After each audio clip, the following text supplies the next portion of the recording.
नमस्कार छात्रों। अपना टॉपिक है अधिगम के लिए आकलन। आकलन के अंतर्गत अभी तक आप लोगों ने पढ़ा आकलन की मुख्य तकनीकी, उसके बाद पढ़े आकलन के प्रमुख उपकरण। उपकरण के बाद आता है उत्तम परीक्षण की विशेषताएं। और परीक्षण की विशेषताएं आज हम अध्ययन करेंगे। उत्तम परीक्षण की विशेषताएं।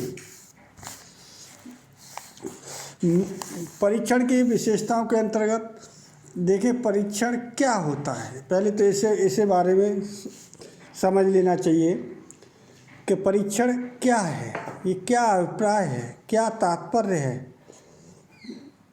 मूल्यांकन की प्रविधियों के निर्माण के लिए मनोवैज्ञानिक आधार की ज़रूरत होती है, इसलिए इन्हें मनोवैज्ञानिक परीक्षण कहा जाता है। इन परीक्षणों के निर्माण में कुछ बिंदुओं पर ध्यान दिया जाता है जिससे व्यक्तियों की विभिन्न योग्यताओं का मापन पूर्ण रूप से सही हो और विश्वास करने लायक हो। एक अच्छे परीक्षण में कुछ गुणों का होना आवश्यक होता है। डगलस और वह हॉलैंड के अनुसार उत्तम परीक्षण में अनेक विशेषताओं का होना आवश्यक होता है। ये विशेषताएं प्रत्येक परीक्षण के निर्माण का आधारभूत सिद्धांत बन जाती हैं। परीक्षण उपकरण की विशेषताओं को हम दो भागों में बांट सकते हैं। नंबर एक व्यावहारिक और दूसरी है तकनीकी विशेषताओं में। व्यावहारिक विशेषताओं के अंतर्गत वे विशेषताएं आती हैं जो परीक्षण के उपकरण के व्यावहारिक उपयोग से संबंधित होती हैं। यदि दिए गए उद्देश्यों तथा दी गई परिस्थितियों में किसी परीक्षण उपकरण को सुगमता व सुविधाजनक ढंग से प्रयोग में लाया जा सकता है तो परीक्षण उपकरण की व्यावहारिक विशेषताओं से युक्त परीक्षण कहते हैं। इसके अंतर्गत परीक्षण उपकरण की उद्देश्यपूर्णता, व्यापकता, सुगमता, मितव्ययता आदि इसकी विशेषताएं आती हैं। नंबर 2 तकनीकी विशेषताओं के अंतर्गत परीक्षण के उपकरण के निर्माण के अंतर्गत परीक्षण उपकरण तथा उस पर प्राप्त परिणाम के त्रुटि रहित होने से संबंधित विशेषताएं आती हैं। यदि परीक्षण उपकरण की रचना प्रमाणीकृत विधियों के अनुरूप की गई है तो परीक्षण पर प्राप्त परिणाम के त्रुटि रहित होने के प्रति सुनिश्चित हुआ जा सकता है। ऐसी स्थिति में परीक्षण को तकनीकी विशेषताओं से युक्त परीक्षण कहा जाता है। इसके अंतर्गत वस्तुनिष्ठता, विश्वसनीयता, वैधता, विवेकता आदि विशेषताएं आती हैं। अच्छे परीक्षण की विशेषताओं को दो भागों में बांटा गया। जैसे आप दो कॉलम बनाएं, एक तरफ लिखें व्यावहारिक कसौटियाँ, दूसरी तरफ तकनीकी कसौटियाँ। तो अब आता है नंबर 1 में व्यावहारिक कसौटियाँ। व्यावहारिक कसौटियाँ के अंतर्गत देखें स्व उद्देश्य पूर्णता। नंबर 1 या उद्देश्य पूर्णता। उद्देश्य पूर्णता उत्तम परीक्षण की प्रमुख विशेषता है। कहने का तात्पर्य यह है कि किसी भी प्रकार की परीक्षा का निर्माण करने से पूर्व उसके विशिष्ट उद्देश्य निर्धारित कर लेने चाहिए। परीक्षा चाहे निदानात्मक है या उपलब्धि मापन हेतु है, व्यक्तिगत मापन अथवा बुद्धि मापन हेतु निर्मित की गई है। प्रत्येक के उद्देश्य भिन्न भिन्न होंगे। इस दृष्टि से उत्तम परीक्षण का निर्माण उसी स्थिति में संभव है जब हमारे पास कोई उद्देश्य, लक्ष्य अथवा समस्या हो। अमूर्त परिस्थितियों में परीक्षण की रचना कदापि संभव नहीं हो सकती, क्योंकि परीक्षण तो सदैव ही उद्देश्य पूर्ति का एक साधन मात्र है। उदाहरण के लिए, एक बुद्धि परीक्षण का उद्देश्य 10 से 18 वर्ष के बालकों की सामान्य मानसिक योग्यता का मापन करना होता है, जबकि एक समायोजित परीक्षण का उद्देश्य व्यक्ति के सामान्य जीवन पर एक विभिन्न पहलुओं जैसे घर, आसपास, शैक्षिक, स्वास्थ्य, सामाजिक एवं संवेगात्मक क्षेत्र में समायोजन का अध्ययन करना होता है। कुछ लोग परीक्षण की इस विशेषता को प्रयोजनपूर्णता भी कहते हैं। नंबर 2, व्यापकता। ये व्यापकता किस में लिखेंगे? व्यवहारिक कसौटी के अंतर्गत ही व्यापकता है। व्यापकता से तात्पर्य है परीक्षा जिस योग्यता का मापन करने के लिए बनाई गई है, उस योग्यता के समस्त क्षेत्र तथा जिस पाठ्यक्रम पर आधारित हो उसके समस्त पहलुओं पर प्रश्न पूछे जाएं। जितना अधिक कोई परीक्षण पाठ्यक्रम एवं उसके विभिन्न अंशों एवं क्षेत्रों से संबंधित होगा, उतना ही व्यापक कहलाएगा। इस प्रकार के प्रश्नों की संख्या बहुत अधिक हो जाएगी। अतः आवश्यक है कि प्रश्न छोटे छोटे होने चाहिए। व्यापकता के इस गुण के अंतर्गत परीक्षण का वह प्रारूप आ जाता है जिसके द्वारा परीक्षण इस योग्यता के विभिन्न पक्षों का मापन करने में समर्थ हो सकता है, जिसके मापन हेतु उसका निर्माण किया गया है। परीक्षण की व्यापकता निर्माता की स्वयं की सूझबूझ, बुद्धि एवं क्षमता पर निर्भर करती है। नंबर 3, मितव्ययता। परीक्षण निर्माण करते समय परीक्षण निर्माता को यह अवश्य ध्यान रखना चाहिए कि परीक्षण धन की दृष्टि से अनुसंधानकर्ता के लिए महंगा सिद्ध न हो। परीक्षण निर्माता की यह कोशिश रहनी चाहिए कि परीक्षण अनावश्यक रूप से विस्तृत न हो जाए। परीक्षण के फलस्वरूप जिन अति महत्वपूर्ण पदों के समावेश से परीक्षण उद्देश्यों की पूर्ति हो सके, केवल उन्हीं पदों को परीक्षण में स्थान दिया जाना चाहिए। व्यर्थ के पदों को परीक्षण में सम्मिलित करके मात्र परीक्षण लंबाई की औपचारिकता पूरी न की जाए। साथ ही उत्तर प्रपत्र अत्यंत कुशलतापूर्वक तैयार किया जाए ताकि प्रपत्र अधिक विस्तृत न हो जाए। संक्षेप में, एक उत्तम परीक्षण समय और धन की दृष्टि से मितव्ययी होना चाहिए। नंबर 4, उपयोगिता।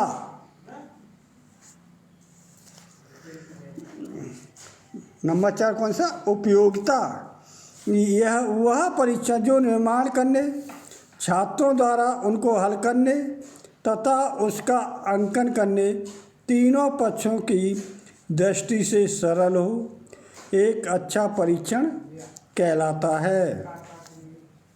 एक परीक्षण जिसके निर्माण में कठिनाई न हो, छात्रों को भी उत्तर देने में कोई असुविधा न हो, अंकन प्रक्रिया में भी किसी प्रकार की जटिलता न आए।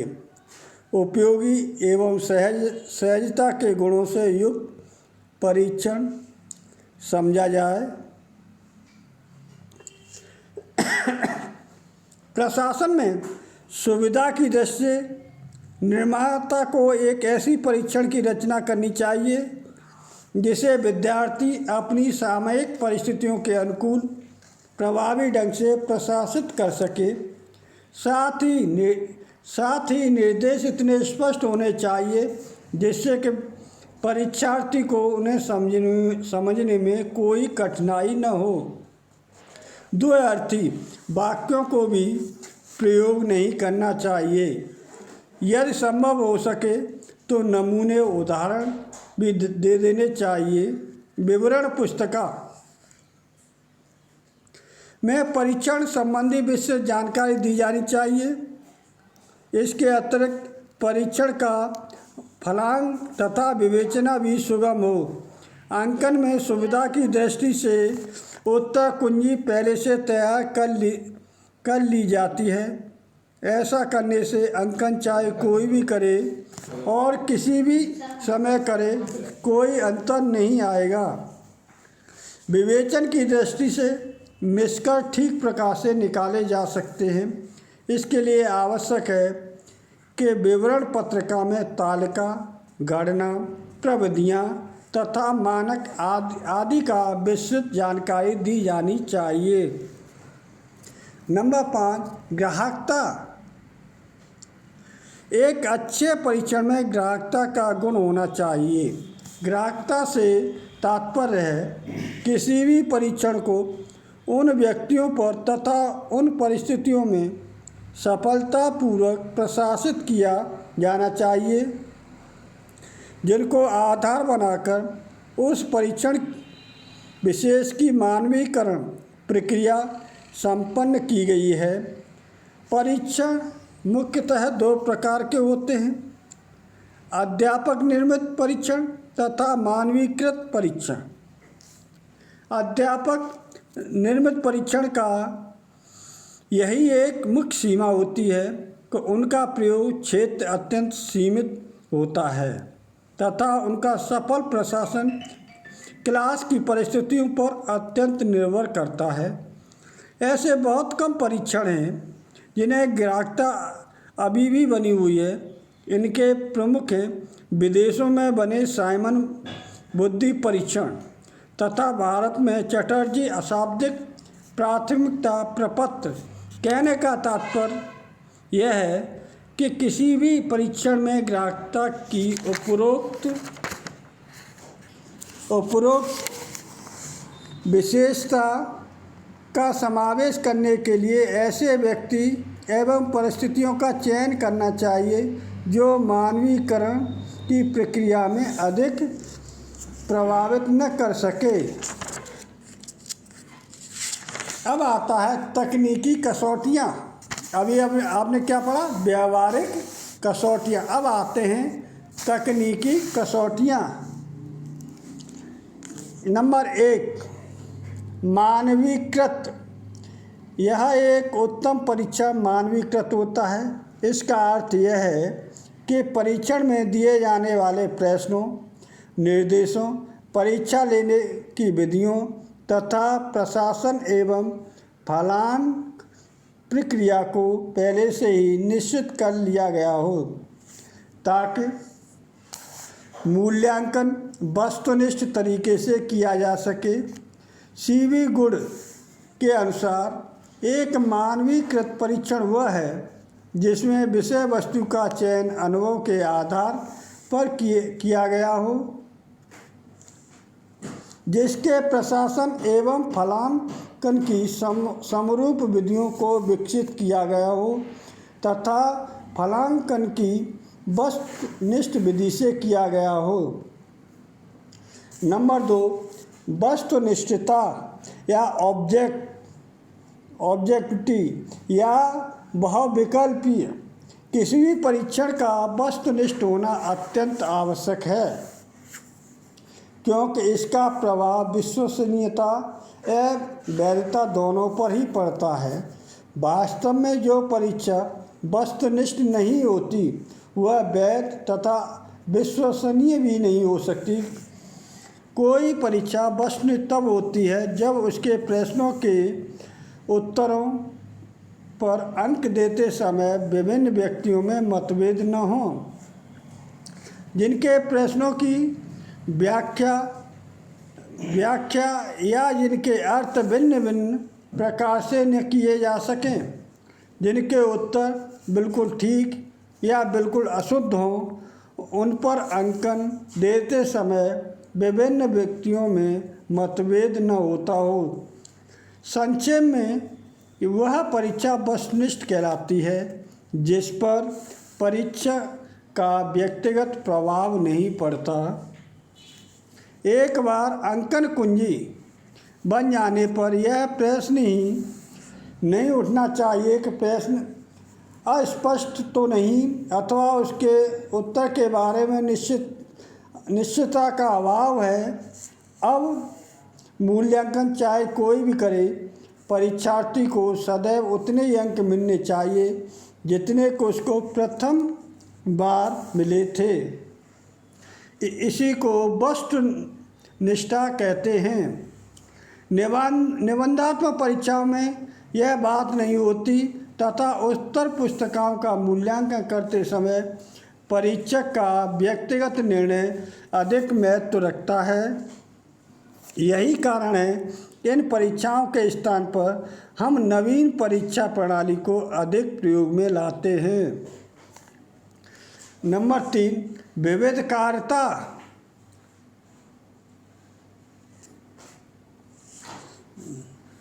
नंबर 3, विविधकारिता।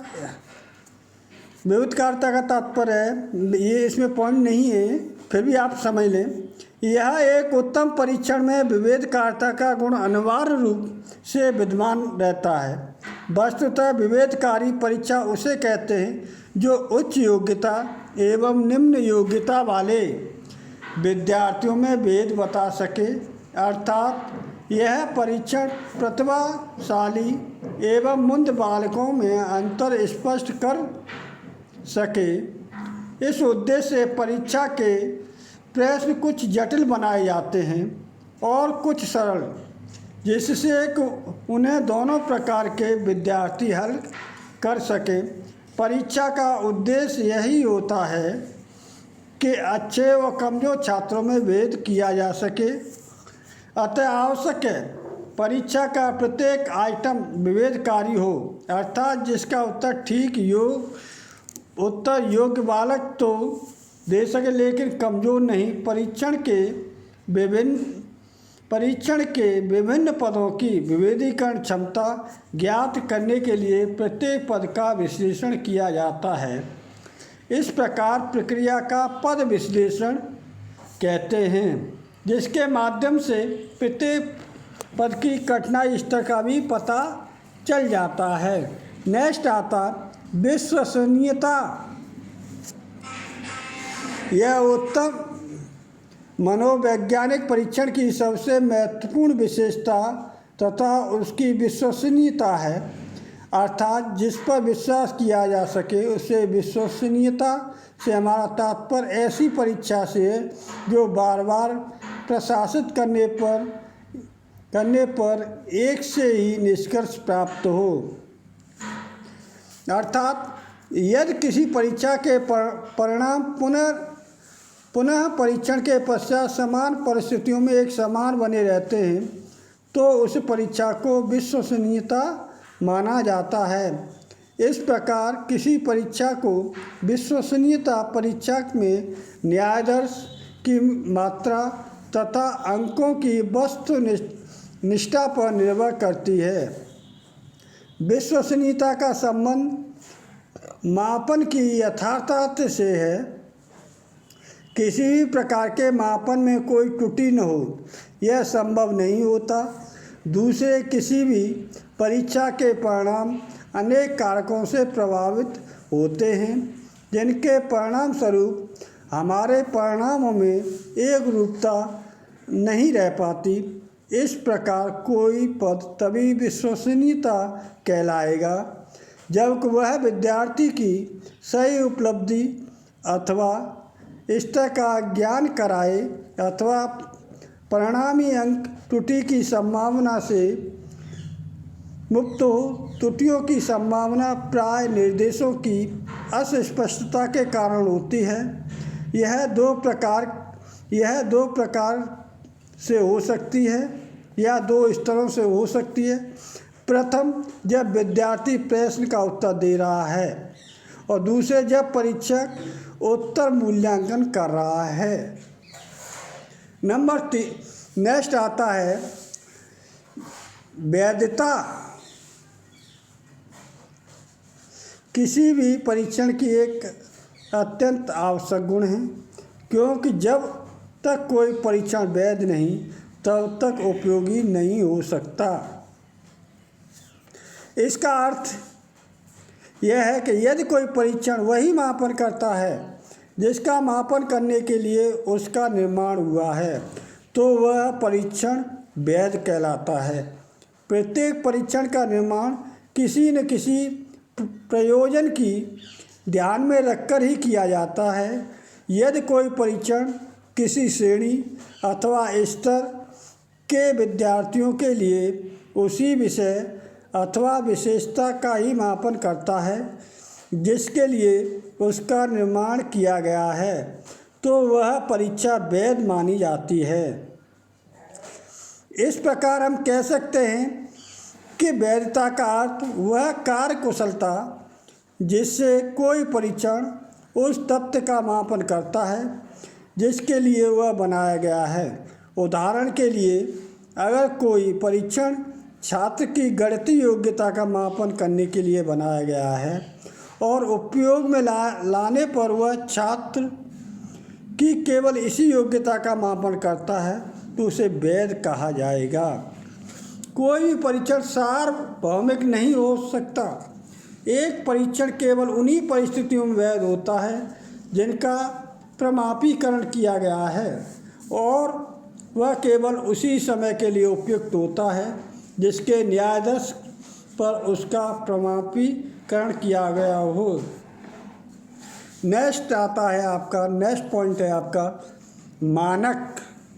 शैक्षिक एवं मनोवैज्ञानिक मापन में प्राप्तांकों का अर्थ समझने एवं उनकी व्याख्या करने के लिए कुछ प्रतिमानों की आवश्यकता पड़ती है। इन्हीं प्रतिमानों को मानक भी कहा जाता है। मानक या सामान्यकों को निर्धारण प्रमापीकरण प्रक्रिया का एक आवश्यक बिंदु है। बिना मानकों के परीक्षण प्राप्तांकों की व्याख्या नहीं की जा सकती।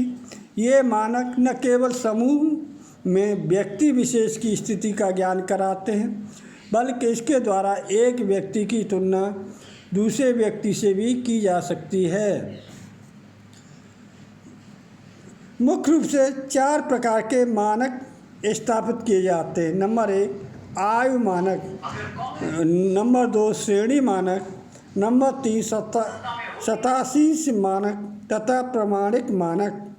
इन मानकों के आधार पर किसी व्यक्ति के परीक्षण पर प्राप्त मूल प्राप्तांकों की व्याख्या की जाती है।